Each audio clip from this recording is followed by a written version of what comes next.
Hi guys, welcome back to my channel. చాలా రోజుల నుంచి వెయిట్ చేస్తున్నాననమాట వీసా కోసం. డిలే అవుతా ఉన్నది. సో, ఫైనల్లీ నా వీసా, టికెట్, ట్రావెల్ అన్నీ కన్ఫర్మ్ అయినాయి. నాకు ఓన్లీ జస్ట్ 2 డేస్ ఇచ్చారనమాట అన్నీ ప్యాక్ చేసుకొని, అన్నీ రెడీ అవ్వటానికి. నేనైతే ప్రెజెంట్ ఓమన్ వెళ్తున్నాను ఆన్ సైట్ దాని మీద for 1 year contract. But visa అయితే 2 ఇయర్స్‌కి ఇచ్చేశారు. ఇంకా ఫ్యామిలీ అండ్ ఫ్రెండ్స్‌తో బయటికైతే వచ్చేసాము. అలా సరదాగా ఎంజాయ్ చేయటానికి. ఎందుకంటే ఎక్కువ టైం లేదు వాళ్ళని సెపరేట్‌గా కలిసి ఎంజాయ్ చేయటానికి, ఫ్యామిలీతో టైమ్ స్పెండ్ చేయడానికి. సో, వై నాట్ అని చెప్పేసి I bought everyone together for the day.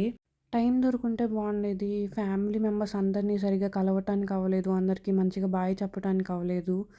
But still I'm excited and అలానే ఒక చిన్న భయం అనేది ఉంటుంది కదా! ఫస్ట్ టైం దూరంగా వెళ్తున్నామంటే. For more content, please like, share and subscribe to my channel.